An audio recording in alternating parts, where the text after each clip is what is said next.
বড় ও মাঝারি শিল্পের রুগ্ন প্রতিষ্ঠানগুলোর ব্যাংক খাতের দান দেনা দূর থেকে মুক্তির জন্য এক্সিট পলিসি চায় ব্যবসায়ীরা। ঋণ শ্রেণীকরণ নীতিমালাও এখনই আন্তর্জাতিক মানে না নিয়ে আগামী 1 বছরের জন্য বিদ্যমান সুবিধা বহাল রাখার দাবি তাদের। এদিকে গ্যাসের মূল্য বৃদ্ধির প্রস্তাবকে শিল্প খাত ধ্বংসের পরিকল্পিত চক্রান্ত হিসেবে দেখছে প্লাস্টিক দ্রব্য প্রস্তুতকারক ও রপ্তানিকারক সমিতি। বিস্তারিত জানাচ্ছেন নাজিফ ফরাজি। ব্যবসা ক্ষেত্রে বিদ্যমান নানা সমস্যা নিয়ে বাংলাদেশ ব্যাংকের গভর্নরের সঙ্গে দেখা করে বিভিন্ন ব্যবসায়ী অ্যাসোসিয়েশনের নেতারা। এ সময় 9 ধরনের সুবিধা দাবি করে তারা। আমরা প্রথমেই বলেছি যে ভাই আমাদেরকে একটা এক্সিট পলিসি এটা আপনি আমাদেরকে করে দেন, কারণ এই জেলে যাওয়ার থেকে বরং একটা এক্সিট পলিসি করলে অন্তত মান সম্মান নিয়ে যারা ব্যবসা করতে পারতেছে না তারা আমরা ফেরত যেতে পারি। বাংলাদেশ চেম্বার অব ইন্ডাস্ট্রিজের সভাপতি আনোয়ারুল আলম চৌধুরী পারভেজ বলেন, সরকারের নানা সিদ্ধান্তের কারণে ব্যবসার পরিবেশ কঠিন হয়ে উঠছে।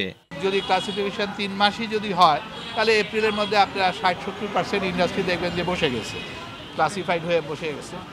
এটাকে আপনারা 2025-এর এন্ড পর্যন্ত নিয়ে যান। এদিকে নিজ কার্যালয়ে সংবাদ সম্মেলনে বাংলাদেশ প্লাস্টিক দ্রব্য প্রস্তুতকারক ও রপ্তানিকারক সমিতির সভাপতি বলেন, গ্যাসের দাম বাড়ালে শিল্পে নেতিবাচক প্রভাব পড়বে। আমরা মনে করি IMF, ওয়ার্ল্ড ব্যাংক এবং অন্যান্য বাস্তবায়ন যারা আমাদেরকে সাহায্য সহযোগিতা করেন তাদের প্রেসক্রিপশন সবসময় সঠিক হবে, এটা আমরা ব্যবসায়ীরা বিশ্বাস করি না। ভর্তুকিটা যদি আজকে উঠায় দেওয়া হয়, সেই ভর্তুকিটাকে যদি আমরা হারাতে বসি তাহলে বাংলাদেশের শিল্পায়ন আগামীতে মারাত্মকভাবে ক্ষতিগ্রস্ত হবে। এ সময় BPGMEA উপদেষ্টা অধ্যাপক ডক্টর ইজাজ হোসেন বলেন, গ্যাসের দাম বাড়িয়ে শিল্প বিঘ্নিত করা কোনো সমাধান নয়। কোনখানে আমি গ্যাস বন্ধ করে দেব? আমি বলি গৃহস্থলিতে গ্যাস বন্ধ করে দেন, কারণ ওটার তো কোনো ডাইরেক্ট আমার বেনিফিট নাই। আমি CNG-তে বন্ধ করে দেন। BPGMEA-এর দাবি, একবার ব্যবহারযোগ্য প্লাস্টিক বন্ধ হলে ক্ষতিগ্রস্ত হবে হাজার হাজার প্রতিষ্ঠান আর চাকরি হারাবে কয়েক লাখ শ্রমিক কর্মচারী।